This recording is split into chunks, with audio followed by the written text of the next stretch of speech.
কোরআনের যতগুলা সূরা আছে সব সূরার নাম সূরার মধ্যে আছে।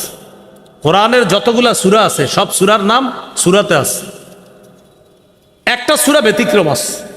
আচ্ছা, কিছু সূরা পড়ি আমরা। আউযু বিল্লাহি মিনাশ শাইতানির রাজীম, বিসমিল্লাহির রহমানির রহিম। ওয়াইলুল লিকুল্লি হুমাযা, সূরার নাম কি? তাহলে সূরার নাম হুমাযা, সূরার মধ্যেও পেয়ে গেলাম হুমাযা। আলাম তারা কাইফা ফাআলা রাব্বুকা বিআসহাবিল ফিল, সূরার নাম, সূরাতেও পেয়ে গেলাম কি? ফিল। লিইলাফি কুরাইশ, সূরার নাম আরাআইতাল্লাযী ইউকাযযিবু বিদ্দীন, এই সূরাটির শেষ আয়াত হলো ওয়ায়ামনাউনাল মাউন, সূরার নাম ইন্না আ'তাইনাকাল কাউসার, সূরার নাম, সূরাতেও কি আছে? কাউসার। এরপরে দেখেন কুল ইয়া আইয়ুহাল কাফিরুন, সূরার নাম কি? বলেন, সূরার মধ্যে কাফিরুন আছে না নাই? আচ্ছা।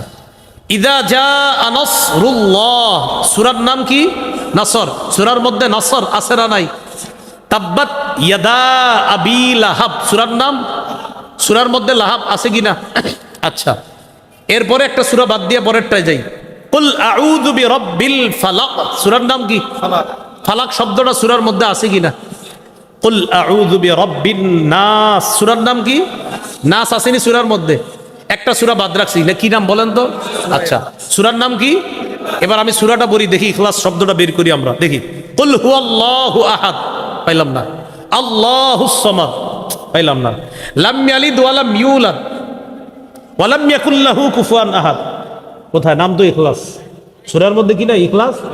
আল্লাহ আমাদেরকে শিখাইতে চায় ইখলাস দেখানো যায় না, তাই সূরার নাম রাখছি ইখলাস। এটা যেহেতু দেখানোর জিনিস না, তাই সূরার মধ্যে এটা না দেখায়া তোমাদেরকে শিক্ষা দিলাম ইখলাস দেখানো যায় না, এটা এখানে রাখতে হয়, এটা শুধু আল্লাহ দেখে, এটা অন্যকে দেখানো যায় না। তাই ইখলাস সূরার নাম, সূরার মধ্যে শব্দটা না রেখে আমাদেরকে শিক্ষা দিলেন এটা দেখানোর জিনিস না, এটা লালন ধারণ পালন করার জিনিস, এটা শুধু আমি আল্লাহ দেখি। মনে থাকবে নি? তাহলে সব সূরার নাম সূরাতে আছে, একটা সূরার নাম ইখলাস, শব্দটি সূরার মধ্যে নাই, তবে সূরার পরতে পরতে ইখলাস আছে। আল্লাহ এক, আল্লাহ এক, এটা বিশ্বাস রাখতে হবে একদম অন্তরে, ইখলাস।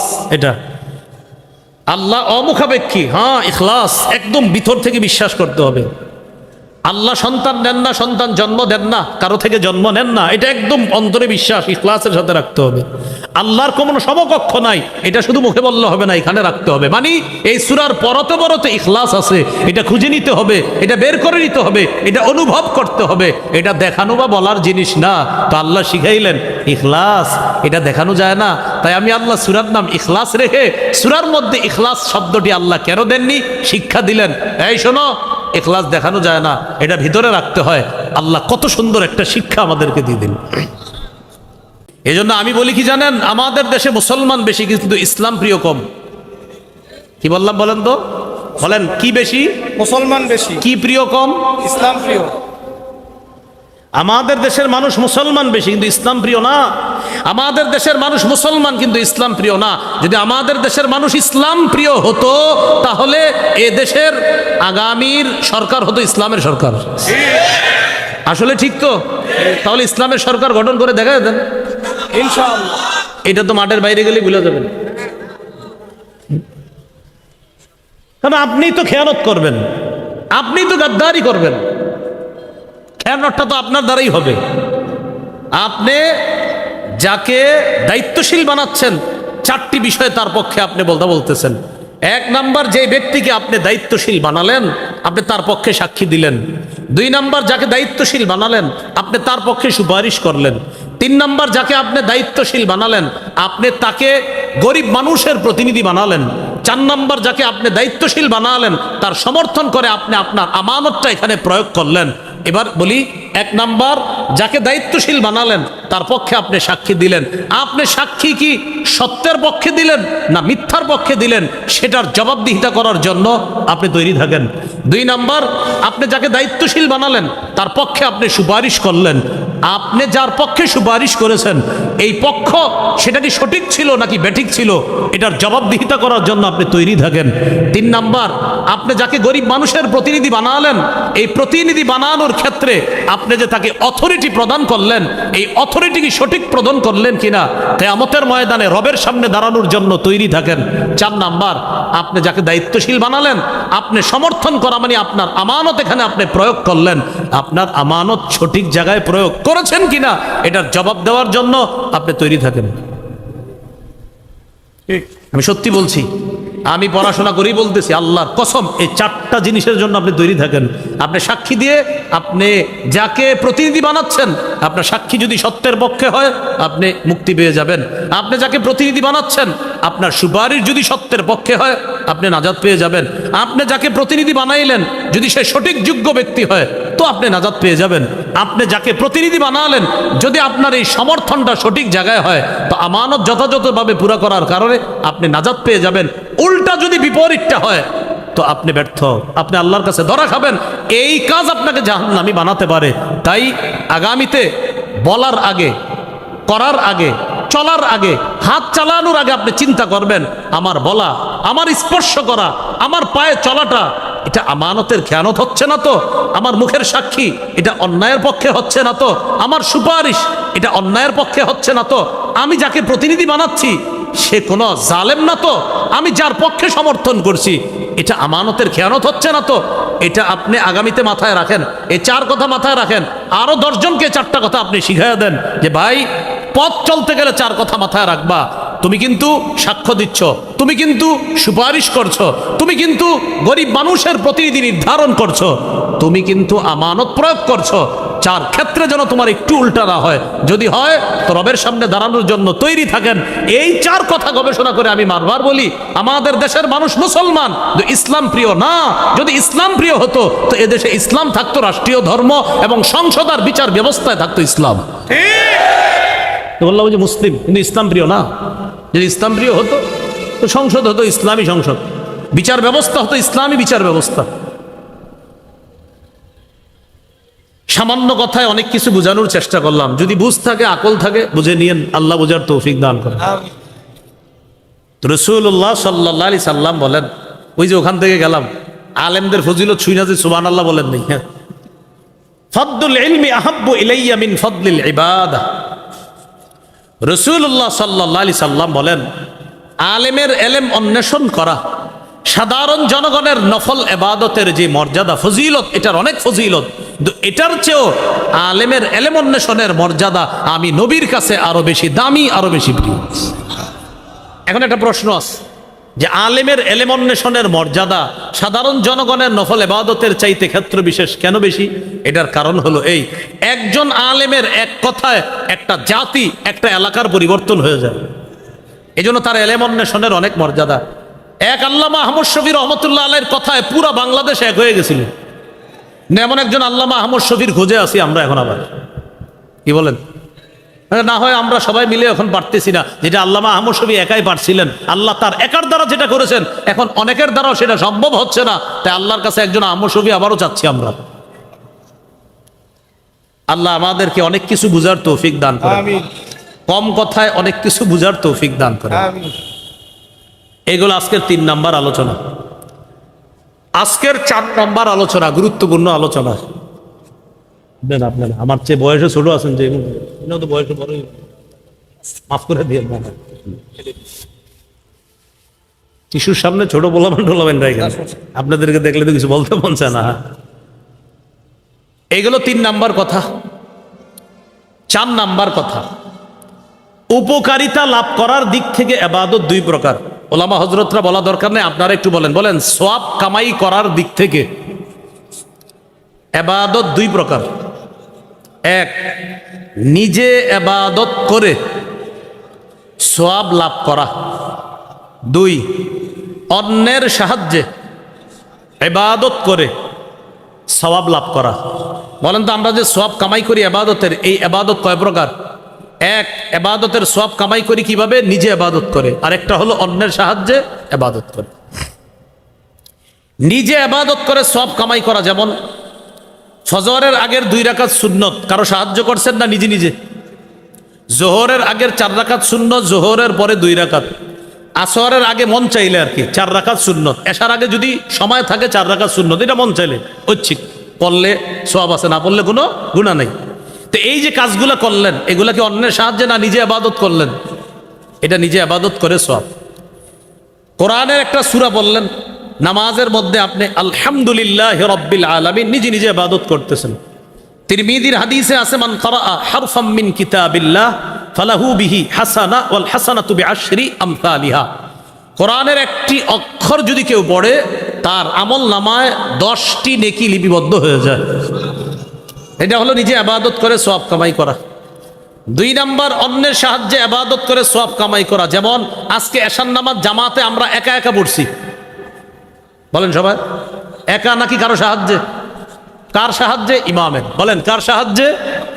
তাহলে সুন্নত নামাজের সওয়াবটা একা একা ইবাদত করে কামাই করি, আর জামাতের সওয়াব কারো সাহায্যে ইবাদত করে সওয়াব কামাই করি। জামাতের সওয়াব পাইতে হলে কমপক্ষে 2 জন লাগবে, আর একা সওয়াব যেটা কামাই করি এটা একা একা নামাজে। তো ইমামের পিছনে জামাতে যেই সালাত আদায় করি, একা নামাজ আদায় করলে সওয়াব যা পাইতাম, ইমামের সাথে আদায় করার কারণে 27 গুণ বেশি সওয়াব আল্লাহ দান করেছে। তো এই জন্য একটা হলো নিজে ইবাদত করে সওয়াব কামাই করা, আর একটা অন্যের সাহায্যে। অসহায় মানুষকে সহযোগিতা কইরা যে সওয়াব পাবেন, এটাও অন্যের সাহায্যে সওয়াব কামাই করা। যেমন সাহায্য করলেন গরিবকে, গরিবের সাহায্যে সওয়াব পাইলেন আপনি, সুবহানাল্লাহ।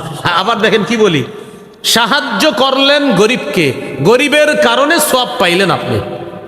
এই জন্য গরিবকে মাঝে মাঝে দান করলে ওর জন্য দোয়া করবেন, আল্লাহ তোমারে বাঁচায় রাখুক। বাঁচায় রাখুক কেন বলবেন? আপনি আল্লাহকে বলবেন বা মনে মনে বলবেন, আলহামদুলিল্লাহ গরিব আছে বলে আজকে সৎকার সওয়াবটা আমি পাইছি, ও না থাকলে আপনি এটা পাইতেন না। তো গরিবকে দান করার সওয়াব পাইলেন, এটা ওর সাহায্যে। যেমন বুখারীর বর্ণনা 5353 নম্বর হাদিস, আস-সাই আলাল আরমিলা ওয়াল মিসকিন কাল মুজাহিদি ফি সাবিলিল্লাহ আবিস সাইবিন নাহার আল কাইমিল লাইল আল কানিতি বিআয়াতিল্লাহ। রাসূলুল্লাহ সাল্লাল্লাহু আলাইহি সাল্লাম বলেন, কোন ব্যক্তি যদি বিধবা নারীর সহযোগিতায় এগিয়ে যায় অথবা অসহায় মানুষকে সহযোগিতা করার জন্য এগিয়ে যায়, তাকে আল্লাহ কি পরিমাণ সওয়াব দান করবেন? মুজাহিদ জিহাদ করলে যেই সওয়াব, সারাদিন নফল রোজা রাখলে যেই সওয়াব, সারা রাত তাহাজ্জুদ পড়লে যেই সওয়াব, অন্যকে সহযোগিতা করলে আল্লাহ তাকে এই সবগুলা সওয়াব দান করেন। তাহলে আমরা গুরুত্বপূর্ণ 2টি প্রকার শিখলাম ইবাদতের। সওয়াব লাভ করার দিক থেকে ইবাদত 2 প্রকার, একটা নিজে ইবাদত করে সওয়াব কামাই করা, আর একটা অন্যের সাহায্যে। তো এই উদাহরণটা মনে রাখার জন্য সবসময় মনে রাখবো, সুন্নত নামাজগুলা আমরা নিজে নিজে ইবাদত করে সওয়াব কামাই করি, আর ফরজ নামাজ অন্যের সাহায্যে ইবাদত করে সওয়াব কামাই করি। এই জন্য ইমাম সাহেবের বেতন বাড়াইতে গেলে আমরা 5-6 মাস মিটিং করি, তাও 500 টাকা বাড়াইতে গেলে অনেক টেনশন যে হুজুর এত টাকা দিয়ে করবে কি। এটা এমনি বললাম আর কি কথাটা। এগুলো আজকের 4 নাম্বার আলোচনা। আজকের 5 নাম্বার সর্বশেষ আলোচনা, এটা ওলামা হযরত ছাড়া যারা আছেন আমার সাথে একটু বলেন। বলেন মাধ্যম হিসাবে ইবাদত 5 প্রকার, অর্থাৎ আমরা 5 মাধ্যমে ইবাদত করি। সবাই বলেন 1 কলব দিয়ে ইবাদত করি, 2 মুখ দিয়ে ইবাদত করি, 3 শরীর দিয়ে ইবাদত, 4 অর্থ সম্পদ দিয়ে ইবাদত, 5 অর্থ সম্পদ এবং শরীর দিয়ে ইবাদত। এবার আপনারা বলেন তো 1 নাম্বার কি দিয়ে? কলব দিয়ে। আপনারা বলতে হবে 1 নম্বর কি দিয়ে? এটাকে বলে আত্মিক ইবাদত। কি ইবাদত? মানে আত্মিক, আত্মার সাথে সম্পর্ক। 2 নাম্বার যেন কি দিয়ে? এটাকে বলে মৌখিক ইবাদত। 3 নম্বর যেন কি দিয়ে? শরীর, এটাকে বলে শারীরিক ইবাদত। 4 নাম্বার অর্থ সম্পদ, এটাকে বলে আর্থিক ইবাদত। 5 নাম্বার অর্থ সম্পদ এবং শরীর দিয়ে, এটাকে বলে আর্থিক এবং শারীরিক ইবাদত। এবার বলেন তো 1 নাম্বার কি দিয়ে ইবাদত করি? কলব দিয়ে যে ইবাদত করি, যেমন বিশুদ্ধ নিয়ত করা, এটা কলবের ইবাদত। আজকে এশার নামাজ যারা পড়তে আসছেন, মসজিদ থেকে বের হয়ে, বাসা থেকে বের হয়েছেন মসজিদের উদ্দেশ্যে, তো এশার নামাজ পড়তে আসছেন যারা, মনে মনে নিয়ত ছিল কি ফজর পড়া না এশা পড়া, বাস নিয়ত হয়ে গেছে। সহিহ বুখারীর 1 নম্বর হাদিস, ইন্নামাল আমালু বিন্নিয়াত, আমলের প্রতিদান বিশুদ্ধ নিয়তের সাথে। তাহলে আজকে থেকে মনে রাখবো, কখনো যদি কেউ জিজ্ঞাসা করে আচ্ছা কলবের এবাদতের একটা দৃষ্টান্ত দাও তো, সাথে সাথে বলে ফেলবেন বিশুদ্ধ নিয়ত করা এটা কলবের এবাদত। মনে থাকবেন ইনশাল্লাহ। আচ্ছা আপনারা বলেন তো কলবের এবাদতের একটা দৃষ্টান্ত বলেন তো। নিয়ত করা। আর একটা আছে, বলেন ইখলাস কলবের এবাদত। ইখলাস কিসের এবাদত? ইখলাস দেখানো যায় না, কোথায় থাকে? কলবে। যেমন একটা দৃষ্টান্ত দিলে সহজে মনে থাকবে সারা জীবন। আমি বলবো আপনারা জবাব দিবেন। কোরআনের যতগুলা সূরা আছে সব সূরার নাম সূরার মধ্যে আছে। কোরআনের যতগুলা সূরা আছে সব সূরার নাম সূরাতে আছে, একটা সূরা ব্যতিক্রম আছে। আচ্ছা কিছু সূরা পড়ি আমরা। আউযু বিল্লাহি মিনাশ শাইতানির রাজীম, বিসমিল্লাহির রহমানির রহিম। ওয়াইলুল লিকুল্লি হুমাযা, সূরার নাম কি? তাহলে সূরার নাম হুমাযা, সূরার মধ্যেও পেয়ে গেলাম হুমাযা। আলাম তারা কাইফা ফাআলা রাব্বুকা বিআসহাবিল ফিল, সূরার নাম, সূরাতেও পেয়ে গেলাম কি? ফিল। লিইলাফি কুরাইশ, সূরার নাম। আরাআইতাল্লাযী ইউকাযযিবু বিদ্দীন, এই সূরাটির শেষ আয়াত হলো ওয়ায়ামনাউনাল মাউন, সূরার নাম। ইন্না আ'তাইনাকাল কাউসার, সূরার নাম। সূরাতেও কি আছে? কাউসার। এরপরে দেখেন কুল ইয়া আইয়ুহাল কাফিরুন, সূরার নাম কি? বলেন সূরার মধ্যে কাফিরুন আছে না নাই? আচ্ছা। ইযা জাআ নাসরুল্লাহ, সূরার নাম কি? নাসর, সূরার মধ্যে নাসর আছে না নাই? তাব্বাত ইয়াদা আবি লাহাব, সূরার নাম। সূরার মধ্যে লাহাব আছে কিনা? আচ্ছা। এরপরে একটা সূরা বাদ দিয়ে পরেরটায় যাই। কুল আউযু বিরাব্বিল ফালাক, সূরার নাম কি? ফালাক। ফালাক শব্দটা সূরার মধ্যে আছে কিনা? কুল আউযু বিরাব্বিন নাস, সূরার নাম কি? নাস আসেনি সূরার মধ্যে, একটা সূরা বাদ রাখছি, কি নাম বলেন তো? আচ্ছা সূরার নাম কি? এবার আমি সূরাটা পড়ি, দেখি ইখলাস শব্দটা বের করি আমরা, দেখি। কুল হুয়াল্লাহু আহাদ, পাইলাম না। আল্লাহুস সামাদ, পাইলাম না। লাম ইয়ালিদ ওয়া লাম ইউলাদ ওয়া লাম ইয়াকুল লাহু কুফুয়ান আহাদ, কোথায়? নাম তো ইখলাস, সূরার মধ্যে কি না ইখলাস? আল্লাহ আমাদেরকে শিখাইতে চায় ইখলাস দেখানো যায় না, তাই সূরার নাম রাখছি ইখলাস। এটা যেহেতু দেখানোর জিনিস না, তাই সূরার মধ্যে এটা না দেখায়া তোমাদেরকে শিক্ষা দিলাম ইখলাস দেখানো যায় না, এটা এখানে রাখতে হয়, এটা শুধু আল্লাহ দেখে, এটা অন্যকে দেখানো যায় না। তাই ইখলাস সূরার নাম, সূরার মধ্যে শব্দটা না রেখে আমাদেরকে শিক্ষা দিলেন এটা দেখানোর জিনিস না, এটা লালন ধারণ পালন করার জিনিস, এটা শুধু আমি আল্লাহ দেখি। মনে থাকবেনি? তাহলে সব সূরার নাম সূরাতে আছে, একটা সূরার নাম ইখলাস, শব্দটি সূরার মধ্যে নাই, তবে সূরার পরতে পরতে ইখলাস আছে। আল্লাহ এক, আল্লাহ এক, এটা বিশ্বাস রাখতে হবে একদম অন্তরে, ইখলাস। এটা আল্লাহ অমুখাপেক্ষী, হ্যাঁ ইখলাস একদম ভিতর থেকে বিশ্বাস করতে হবে। আল্লাহ সন্তান নেন না, সন্তান জন্ম দেন না, কারো থেকে জন্ম নেন না, এটা একদম অন্তরে বিশ্বাস ইখলাসের সাথে রাখতে হবে। আল্লাহর কোনো সমকক্ষ নাই, এটা শুধু মুখে বললে হবে না, এখানে রাখতে হবে। মানে এই সূরার পরতে পরতে ইখলাস আছে, এটা খুঁজে নিতে হবে, এটা বের করে নিতে হবে, এটা অনুভব করতে হবে, এটা দেখানো বা বলার জিনিস না। তো আল্লাহ শিখাইলেন ইখলাস, এটা দেখানো যায় না, তাই আমি আল্লাহ সূরার নাম ইখলাস রেখে সূরার মধ্যে ইখলাস শব্দটি আল্লাহ কেন দেননি শিক্ষা দিলেন। এই শোনো, ইখলাস দেখানো যায় না, এটা ভিতরে রাখতে হয়। আল্লাহ কত সুন্দর একটা শিক্ষা আমাদেরকে দিয়ে দিন। এই হলো ইখলাস, এটা হলো অন্তরের ইবাদত। অন্তরের একটা ইবাদত প্রথমে বলছি আমি, কি জানি? বিশুদ্ধ নিয়ত। দ্বিতীয় ইবাদতটা বললাম কি জানি? ইখলাস। নাসাইর হাদিস 3140 নম্বর হাদিস, ইন্নাল্লাহা লা ইয়াকবালু মিনাল আমাল ইল্লা মা কানা লাহু খালিসা ওয়াবতুগিয়া বিহি ওয়াজহুহু। আল্লাহ ততক্ষণ বান্দার আমল কবুল করেন না যতক্ষণ আমলটা ইখলাসের সাথে না হবে, ততক্ষণ বান্দার আমল আল্লাহ কবুল করেন না। আল্লাহ আমাদের সকলকে বিশুদ্ধ নিয়তের সাথে ইখলাসের সাথে সব ইবাদত করার তৌফিক দান করেন। ইসলাম প্রিয় না, যদি আমাদের দেশের মানুষ ইসলাম প্রিয় হতো তাহলে এ দেশের আগামীর সরকার হতো ইসলামের সরকার। আসলে ঠিক তো?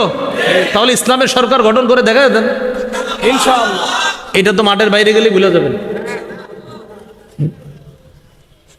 কারণ আপনি তো খেয়ানত করবেন, আপনি তো গাদ্দারি করবেন, খেয়ানতটা তো আপনার দ্বারাই হবে।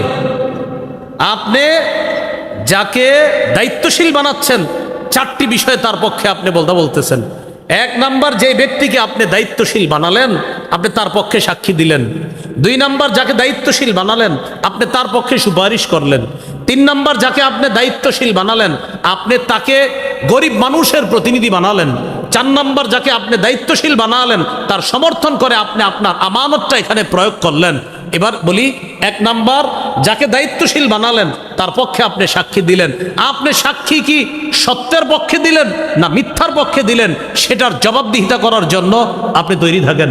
2 নাম্বার, আপনি যাকে দায়িত্বশীল বানালেন তার পক্ষে আপনি সুপারিশ করলেন। আপনি যার পক্ষে সুপারিশ করেছেন এই পক্ষ সেটা কি সঠিক ছিল নাকি বেঠিক ছিল এটার জবাবদিহিতা করার জন্য আপনি তৈরি থাকেন।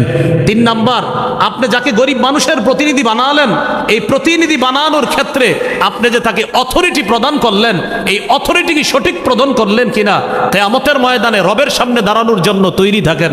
4 নাম্বার, আপনি যাকে দায়িত্বশীল বানালেন আপনি সমর্থন করা মানে আপনার আমানত এখানে আপনি প্রয়োগ করলেন। আপনার আমানত সঠিক জায়গায় প্রয়োগ করেছেন কিনা এটার জবাব দেওয়ার জন্য আপনি তৈরি থাকেন। আমি সত্যি বলছি, আমি পড়াশোনা করি বলতেছি, আল্লাহর কসম এই 4টা জিনিসের জন্য আপনি তৈরি থাকেন। আপনি সাক্ষী দিয়ে আপনি যাকে প্রতিনিধি বানাচ্ছেন আপনার সাক্ষী যদি সত্যের পক্ষে হয় আপনি মুক্তি পেয়ে যাবেন। আপনি যাকে প্রতিনিধি বানাচ্ছেন আপনার সুপারিশ যদি সত্যের পক্ষে হয় আপনি নাজাত পেয়ে যাবেন। আপনি যাকে প্রতিনিধি বানাইলেন যদি সে সঠিক যোগ্য ব্যক্তি হয় তো আপনি নাজাত পেয়ে যাবেন। আপনি যাকে প্রতিনিধি বানালেন যদি আপনার এই সমর্থনটা সঠিক জায়গায় হয় তো আমানত যথাযথভাবে পুরা করার কারণে আপনি নাজাত পেয়ে যাবেন। উল্টা যদি বিপরীতটা হয় তো আপনি ব্যর্থ, আপনি আল্লাহর কাছে ধরা খাবেন। এই কাজ আপনাকে জাহান্নামী বানাতে পারে। তাই আগামীতে বলার আগে, করার আগে, চলার আগে, হাত চালানোর আগে আপনি চিন্তা করবেন আমার বলা, আমার স্পর্শ করা, আমার পায়ে চলাটা এটা আমানতের খেয়ানত হচ্ছে না তো, আমার মুখের সাক্ষী এটা অন্যায়ের পক্ষে হচ্ছে না তো, আমার সুপারিশ এটা অন্যায়ের পক্ষে হচ্ছে না তো, আমি যাকে প্রতিনিধি বানাচ্ছি সে কোনো জালেম না তো, আমি যার পক্ষে সমর্থন করছি এটা আমানতের খেয়ানত হচ্ছে না তো। এটা আপনি আগামীতে মাথায় রাখেন, এই 4 কথা মাথায় রাখেন।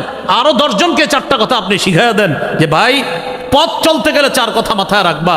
তুমি কিন্তু সাক্ষ্য দিচ্ছ, তুমি কিন্তু সুপারিশ করছো, তুমি কিন্তু গরিব মানুষের প্রতিনিধি নির্ধারণ করছো, তুমি কিন্তু আমানত প্রয়োগ করছো। 4 ক্ষেত্রে যেন তোমার একটু উল্টা না হয়, যদি হয় তো রবের সামনে দাঁড়ানোর জন্য তৈরি থাকেন। এই 4 কথা গবেষণা করে আমি বারবার বলি আমাদের দেশের মানুষ মুসলমান ইসলাম প্রিয় না। যদি ইসলাম প্রিয় হতো তো এদেশে ইসলাম থাকতো রাষ্ট্রীয় ধর্ম এবং সংসদ আর বিচার ব্যবস্থায় থাকতো ইসলাম। বললাম যে মুসলিম কিন্তু ইসলাম প্রিয় না।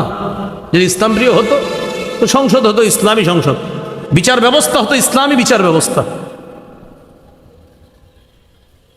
সামান্য কথায় অনেক কিছু বোঝানোর চেষ্টা করলাম, যদি বুঝ থাকে আকল থাকে বুঝে নিয়েন, আল্লাহ বোঝার তৌফিক দান করেন। রাসূলুল্লাহ সাল্লাল্লাহু আলাইহি সাল্লাম বলেন, ওই যে ওখান থেকে গেলাম আলেমদের ফজিলত শুইনা যে সুবহানাল্লাহ বলেন নাই, হ্যাঁ, ফাদলুল ইলমি আহাব্বু ইলাইয়া মিন ফাদলিল ইবাদাহ। রাসূলুল্লাহ সাল্লাল্লাহু আলাইহি সাল্লাম বলেন আলেমের এলেম অন্বেষণ করা সাধারণ জনগণের নফল ইবাদতের যে মর্যাদা ফজিলত এটার অনেক ফজিলত, কিন্তু এটার চেয়েও আলেমের এলেম অন্বেষণের মর্যাদা আমি নবীর কাছে আরো বেশি দামি, আরো বেশি প্রিয়। এখন একটা প্রশ্ন আছে যে আলেমের এলেম অন্বেষণের মর্যাদা সাধারণ জনগণের নফল ইবাদতের চাইতে ক্ষেত্র বিশেষ কেন বেশি? এটার কারণ হলো এই, একজন আলেমের এক কথায় একটা জাতি, একটা এলাকার পরিবর্তন হয়ে যায়। এজন্য তার এলেম অন্বেষণের অনেক মর্যাদা। এক আল্লামা আহমদ শফী রহমতুল্লাহ আলাইহির কথায় পুরা বাংলাদেশ এক হয়ে গেছিল। এমন একজন আল্লামা আহমদ শফীর খোঁজে আছি আমরা এখন, আবার কি বলেন? না হয় আমরা সবাই মিলে এখন পারতেছি না, যেটা আল্লামা আহমদ শফী একাই পারছিলেন, আল্লাহ তার একার দ্বারা যেটা করেছেন এখন অনেকের দ্বারাও সেটা সম্ভব হচ্ছে না। তাই আল্লাহর কাছে একজন আহমদ শফী আবারও চাচ্ছি আমরা। আল্লাহ আমাদেরকে অনেক কিছু বুঝার তৌফিক দান করেন, কম কথায় অনেক কিছু বুঝার তৌফিক দান করেন। এগুলো আজকের 3 নাম্বার আলোচনা। আজকের 4 নাম্বার আলোচনা, গুরুত্বপূর্ণ আলোচনা। আপনারা আমার চেয়ে বয়সে ছোট আছেন, যে তো বয়সে বড়, মাফ করে দিয়ে শিশুর সামনে ছোট বলাবেন আপনাদেরকে দেখলে তো কিছু বলতে মন চায় না। এইগুলো 3 নাম্বার কথা। 4 নাম্বার কথা, উপকারিতা লাভ করার দিক থেকে ইবাদত 2 প্রকার। ওলামা হযরতরা বলা দরকার নেই, আপনারা একটু বলেন সওয়াব কামাই করার দিক থেকে এবাদত দুই প্রকার। এক, নিজে এবাদত করে সওয়াব লাভ করা। দুই, অন্যের সাহায্যে এবাদত করে সওয়াব লাভ করা। বলেন তো, আমরা যে সওয়াব কামাই করি এবাদতের, এই এবাদত কয় প্রকার? এক, এবাদতের সওয়াব কামাই করি কিভাবে? নিজে এবাদত করে। আর একটা হলো অন্যের সাহায্যে এবাদত করে। নিজে এবাদত করে সওয়াব কামাই করা, যেমন ফজরের আগের 2 রাকাত সুন্নত কারো সাহায্য করছেন না নিজে নিজে? জোহরের আগের 4 রাকাত সুন্নত, জোহরের পরে 2 রাকাত। আসরের আগে মন চাইলে আর কি 4 রাকাত সুন্নত। এশার আগে যদি সময় থাকে 4 রাকাত সুন্নত, এটা মন চাইলে ঐচ্ছিক পড়লে সওয়াব আছে, না পড়লে কোনো গুনাহ নেই। তো এই যে কাজগুলো করলেন, এগুলা কি অন্যের সাহায্যে না নিজে ইবাদত করলেন? এটা নিজে ইবাদত করে সওয়াব। কোরআনের একটা সূরা বললেন, নামাজের মধ্যে আপনি আলহামদুলিল্লাহি রাব্বিল আলামিন নিজে নিজে ইবাদত করতেছেন। তিরমিজির হাদিসে আছে, মান ক্বারাআ হারফাম মিন কিতাবিল্লাহ ফালাহু বিহি হাসানা ওয়াল হাসানাতু বিআশরি আমসালিহা। কোরআনের একটি অক্ষর যদি কেউ পড়ে, তার আমল নামায় 10টি নেকি লিপিবদ্ধ হয়ে যায়। এটা হলো নিজে ইবাদত করে সওয়াব কামাই করা। 2 নাম্বার, অন্যের সাহায্যে ইবাদত করে সওয়াব কামাই করা। যেমন আজকে এশার নামাজ জামাতে আমরা একা একা পড়ছি। বলেন সবাই, একা নাকি কারো সাহায্যে? কার সাহায্যে? ইমামের। বলেন কার সাহায্যে? তাহলে সুন্নত নামাজের সওয়াবটা একা একা ইবাদত করে কামাই করি, আর জামাতের সওয়াব কারো সাহায্যে ইবাদত করে সওয়াব কামাই করি। জামাতের সওয়াব পাইতে হলে কমপক্ষে 2 জন লাগবে, আর একা সওয়াব যেটা কামাই করি এটা একা একা নামাজে। তো ইমামের পিছনে জামাতে যেই সালাত আদায় করি, একা নামাজ আদায় করলে সওয়াব যা পাইতাম, ইমামের সাথে আদায় করার কারণে 27 গুণ বেশি সওয়াব আল্লাহ দান করেছে। তো এই জন্য একটা হলো নিজে ইবাদত করে সওয়াব কামাই করা, আর একটা অন্যের সাহায্যে। অসহায় মানুষকে সহযোগিতা কইরা যে সওয়াব পাবেন, এটাও অন্যের সাহায্যে সওয়াব কামাই করা। যেমন সাহায্য করলেন গরিবকে, গরিবের সাহায্যে সওয়াব পাইলেন আপনি, সুবহানাল্লাহ। আবার দেখেন কি বলি, সাহায্য করলেন গরিবকে, গরিবের কারণে সওয়াব পাইলেন আপনি। এই জন্য গরিবকে মাঝে মাঝে দান করলে ওর জন্য দোয়া করবেন, আল্লাহ তোমারে বাঁচায় রাখুক। বাঁচায় রাখুক কেন বলবেন? আপনি আল্লাহকে বলবেন বা মনে মনে বলবেন, আলহামদুলিল্লাহ গরিব আছে বলে আজকে সৎকার সওয়াবটা আমি পাইছি। ও না থাকলে আপনি এটা পাইতেন না। তো গরিবকে দান করার সওয়াব পাইলেন, এটা ওর সাহায্যে। যেমন বুখারীর বর্ণনা 5353 নম্বর হাদিস, আস-সাঈ আলাল আরমিলা ওয়াল মিসকিন কাল মুজাহিদি ফি সাবিলিল্লাহ আবিস সাইবিন নাহার আল কাইমিল লাইল আল কানিতি বিআয়াতিল্লাহ। রাসূলুল্লাহ সাল্লাল্লাহু আলাইহি সাল্লাম বলেন, কোন ব্যক্তি যদি বিধবা নারীর সহযোগিতায় এগিয়ে যায় অথবা অসহায় মানুষকে সহযোগিতা করার জন্য এগিয়ে যায়, তাকে আল্লাহ কি পরিমাণ সওয়াব দান করবেন? মুজাহিদ জিহাদ করলে যেই সওয়াব, সারাদিন নফল রোজা রাখলে যেই সওয়াব, সারা রাত তাহাজ্জুদ পড়লে যেই সওয়াব, অন্যকে সহযোগিতা করলে আল্লাহ তাকে এই সবগুলা সওয়াব দান করেন। তাহলে আমরা গুরুত্বপূর্ণ 2টি প্রকার শিখলাম ইবাদতের। সওয়াব লাভ করার দিক থেকে ইবাদত 2 প্রকার, একটা নিজে ইবাদত করে সওয়াব কামাই করা, আর একটা অন্যের সাহায্যে। তো এই উদাহরণটা মনে রাখার জন্য সবসময় মনে রাখবো, সুন্নত নামাজগুলা আমরা নিজে নিজে ইবাদত করে সওয়াব কামাই করি, আর ফরজ নামাজ অন্যের সাহায্যে ইবাদত করে সওয়াব কামাই করি। এই জন্য ইমাম সাহেবের বেতন বাড়াইতে গেলে আমরা 5-6 মাস মিটিং করি, তাও 500 টাকা বাড়াইতে গেলে অনেক টেনশন, যে হুজুর এত টাকা দিয়ে করবে কি। এটা এমনি বললাম আর কি কথাটা। এগুলো আজকের 4 নাম্বার আলোচনা। আজকের 5 নাম্বার সর্বশেষ আলোচনা, এটা ওলামা হযরত ছাড়া যারা আছেন আমার সাথে একটু বলেন। বলেন মাধ্যম হিসাবে ইবাদত 5 প্রকার, অর্থাৎ আমরা 5 মাধ্যমে ইবাদত করি। সবাই বলেন। 1, কলব দিয়ে ইবাদত করি। 2, মুখ দিয়ে ইবাদত করি। 3, শরীর দিয়ে ইবাদত। 4, অর্থ সম্পদ দিয়ে ইবাদত। 5, অর্থ সম্পদ এবং শরীর দিয়ে ইবাদত। এবার আপনারা বলেন তো 1 নম্বর কি দিয়ে? কলব দিয়ে। আপনারা বলতে হবে 1 নম্বর কি দিয়ে?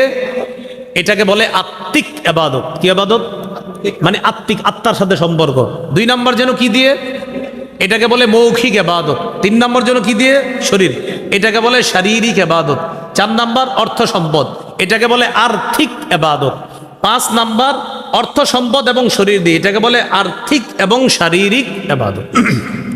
এবার বলেন তো 1 নাম্বার কি দিয়ে এবাদত করি?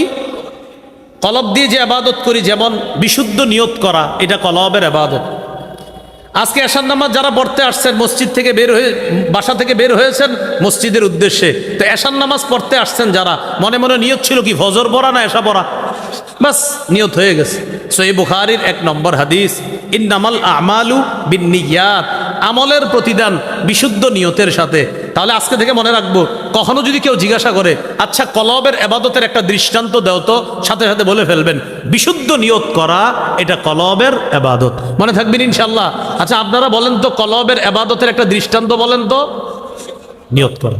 আরেকটা আছে, বলেন ইখলাস, কলবের এবাদত। ইখলাস কিসের এবাদত? ইখলাস দেখানো যায় না, কোথায় থাকে? কলবে। যেমন একটা দৃষ্টান্ত দিলে সহজে মনে থাকবে সারা জীবন। আমি বলবো, আপনারা জবাব দিবেন।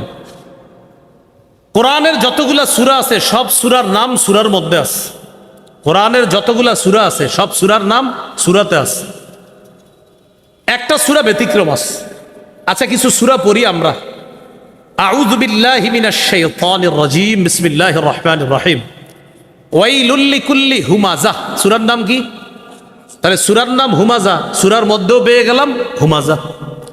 আলাম তারা কাইফা ফাআলা রাব্বুকা বিআসহাবিল ফিল, সূরার নাম, সূরাতেও পেয়ে গেলাম কি? ফিল। লিইলাফি কুরাইশ, সূরার নাম। আরাআইতাল্লাযী ইউকাযযিবু বিদ্দীন, এই সূরাটির শেষ আয়াত হলো ওয়ায়ামনাউনাল মাউন, সূরার নাম। ইন্না আ'তাইনাকাল কাউসার, সূরার নাম। সূরাতেও কি আছে? কাউসার। এরপরে দেখেন কুল ইয়া আইয়ুহাল কাফিরুন, সূরার নাম কি? বলেন সূরার মধ্যে কাফিরুন আছে না নাই? আচ্ছা। ইযা জাআ নাসরুল্লাহ, সূরার নাম কি? নাসর, সূরার মধ্যে নাসর আছে না নাই? তাব্বাত ইয়াদা আবি লাহাব, সূরার নাম। সূরার মধ্যে লাহাব আছে কিনা? আচ্ছা। এরপরে একটা সূরা বাদ দিয়ে পরেরটায় যাই। কুল আউযু বিরাব্বিল ফালাক, সূরার নাম কি? ফালাক শব্দটা সূরার মধ্যে আছে কিনা? কুল আউযু বিরাব্বিন নাস, সূরার নাম কি? নাস আসেনি সূরার মধ্যে, একটা সূরা বাদ রাখছি, কি নাম বলেন তো? আচ্ছা সূরার নাম কি? এবার আমি সূরাটা পড়ি, দেখি ইখলাস শব্দটা বের করি আমরা, দেখি। কুল হুয়াল্লাহু আহাদ, পাইলাম না। আল্লাহুস সামাদ, পাইলাম না। লাম ইয়ালিদ ওয়া লাম ইউলাদ ওয়া লাম ইয়াকুল লাহু কুফুয়ান আহাদ, কোথায়? নাম তো ইখলাস, সূরার মধ্যে কি না ইখলাস? আল্লাহ আমাদেরকে শিখাইতে চায় ইখলাস দেখানো যায় না, তাই সূরার নাম রাখছি ইখলাস। এটা যেহেতু দেখানোর জিনিস না, তাই সূরার মধ্যে এটা না দেখায়া তোমাদেরকে শিক্ষা দিলাম ইখলাস দেখানো যায় না, এটা এখানে রাখতে হয়, এটা শুধু আল্লাহ দেখে, এটা অন্যকে দেখানো যায় না। তাই ইখলাস সূরার নাম, সূরার মধ্যে শব্দটা না রেখে আমাদেরকে শিক্ষা দিলেন এটা দেখানোর জিনিস না, এটা লালন ধারণ পালন করার জিনিস, এটা শুধু আমি আল্লাহ দেখি। মনে থাকবেনি? তাহলে সব সূরার নাম সূরাতে আছে, একটা সূরার নাম ইখলাস, শব্দটি সূরার মধ্যে নাই, তবে সূরার পরতে পরতে ইখলাস আছে। আল্লাহ এক, আল্লাহ এক, এটা বিশ্বাস রাখতে হবে একদম অন্তরে, ইখলাস। এটা আল্লাহ অমুখাপেক্ষী, হ্যাঁ ইখলাস একদম ভিতর থেকে বিশ্বাস করতে হবে। আল্লাহ সন্তান নেন না, সন্তান জন্ম দেন না, কারো থেকে জন্ম নেন না, এটা একদম অন্তরে বিশ্বাস ইখলাসের সাথে রাখতে হবে। আল্লাহর কোনো সমকক্ষ নাই, এটা শুধু মুখে বললে হবে না, এখানে রাখতে হবে। মানে এই সূরার পরতে পরতে ইখলাস আছে, এটা খুঁজে নিতে হবে, এটা বের করে নিতে হবে, এটা অনুভব করতে হবে, এটা দেখানো বা বলার জিনিস না। তো আল্লাহ শিখাইলেন ইখলাস, এটা দেখানো যায় না, তাই আমি আল্লাহ সূরার নাম ইখলাস রেখে সূরার মধ্যে ইখলাস শব্দটি আল্লাহ কেন দেননি শিক্ষা দিলেন। এই শোনো, ইখলাস দেখানো যায় না, এটা ভিতরে রাখতে হয়। আল্লাহ কত সুন্দর একটা শিক্ষা আমাদেরকে দিয়ে দিন। এই হলো ইখলাস, এটা হলো অন্তরের ইবাদত। অন্তরের একটা ইবাদত প্রথমে বলছি আমি, কি জানি? বিশুদ্ধ নিয়ত। দ্বিতীয় ইবাদতটা বললাম কি জানি? ইখলাস। নাসাইর হাদিস 3140 নম্বর হাদিস, ইন্নাল্লাহা লা ইয়াকবালু মিনাল আমাল ইল্লা মা কানা লাহু খালিসা ওয়াবতুগিয়া বিহি ওয়াজহুহু। আল্লাহ ততক্ষণ বান্দার আমল কবুল করেন না যতক্ষণ আমলটা ইখলাসের সাথে না হবে, ততক্ষণ বান্দার আমল আল্লাহ কবুল করেন না। আল্লাহ আমাদের সকলকে বিশুদ্ধ নিয়তের সাথে ইখলাসের সাথে সব ইবাদত করার তৌফিক দান করেন।